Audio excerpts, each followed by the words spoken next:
Hey everybody, Matt Burnell from ClickBid, and in this quick tutorial I want to talk about crazy simple event broadcasting. We've been through a lot over the last year and a half, and now we are headed into 2022 and what that looks like. Thankfully it looks like in-person events, but some of the things that we learned during COVID were very, very helpful, and I think we should be considering them as we move forward. The first being that people will attend online and watch a broadcast of your event. When we return to in-person events, we want this to be really easy. We don't want to have people producing, high-end productions and videos and things like that. So the best approach is to allow whatever it is that you're doing at the event itself to be broadcast online so that somebody could watch it. The type of person that will watch your broadcast is somebody who just can't attend. They're out of town, on vacation, or they don't feel well. They're still a little bit uncertain about the in-person attending. So really they need to just see what's going on in the room. So what we've done is we've created a very easy way for you to make that happen. So I'm going to go to my next slide here. And inside of the ClickBid admin, you can navigate to the Event Central live broadcast page. I'm going to go ahead and do that here. If I go to Event Central and then I go to live broadcast, you can see here that I have my page for privacy settings, and I have some broadcasting. The privacy settings is really nice because you can set up a test screening for people to watch the broadcast before you actually go live. So at the day of the event, when you're testing all your equipment, you can just filter on bidders, type in one or more bidders that you want to see it, and then you can broadcast it just to those people. But then when the event starts, you can switch it to public and everybody can watch it. Now in my slide here, I have three different tabs. You have the web browser, the WebRTC real-time software, and the RTMP option. So what does all that mean? The first one is probably the easiest thing you can do, and I have a little illustration here of a web camera that I can buy at Best Buy, and I can plug it into my laptop. I can load my admin and I can click on this Open Broadcaster button. That will open up my computer's browser to my web camera, and then I just have to press the connect button and it will connect whatever this camera is looking at to my ClickBid account. So all I had to do was buy this web camera, point it at the stage, get it close enough so that the microphone on the camera can pick it up, log into my admin and click on Open Broadcaster. Now this is going to give us a very fast broadcast. We use what's called WebRTC streaming, and that allows us to get less than a second delay. This is great when you're trying to get people to bid in person and at home when we have hybrid events. Some people may not attend or couldn't attend. Now, the next option is to use the WebRTC real-time software option.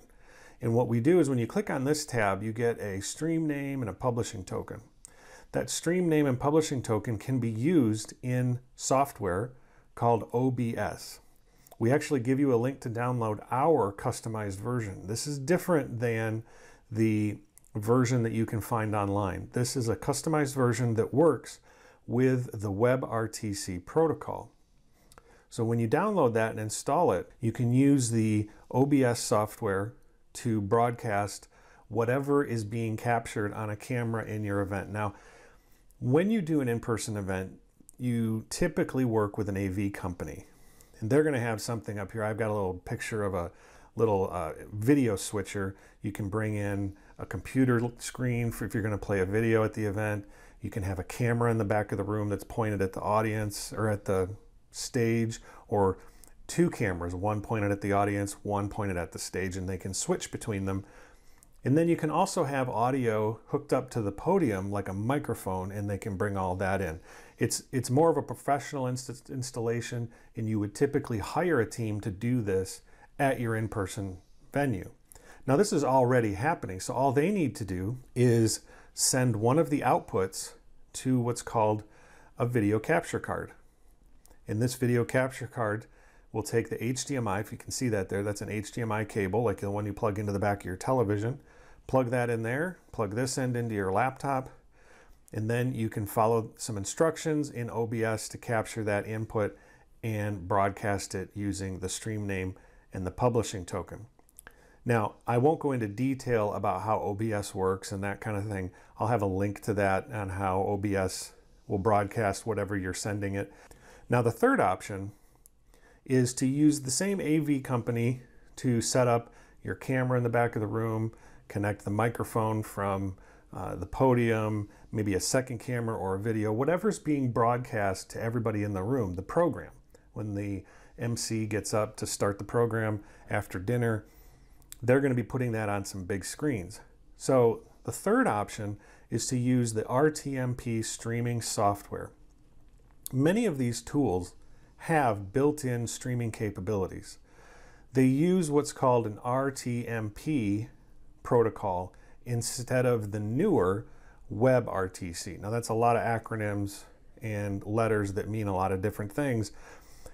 The only difference between the WebRTC and the RTMP is that you can't guarantee a delay. You can't say that for sure it's going to be half a second or 1 second. It could be. It could also be 15 or 20 seconds delayed, just depending on what I call how noisy the network is. If the network is a little bit clunky with a lot of people connected to it, it may be really fast and you may be able to have a lot of what we call bandwidth, but it's just really congested. That can delay the delivery of your video, and it can delay, therefore kind of slows it down. So if you're not doing a live auction and you just want people to watch from home so that they're inspired to give, they're inspired to bid, and so on, this is probably the easiest option. You would just give the AV company the stream key and the publishing path that you can get on this tab, and they'll take care of the rest. They'll just plug it into their system, they'll do a test, and everything is A-OK, perfect, ready to go.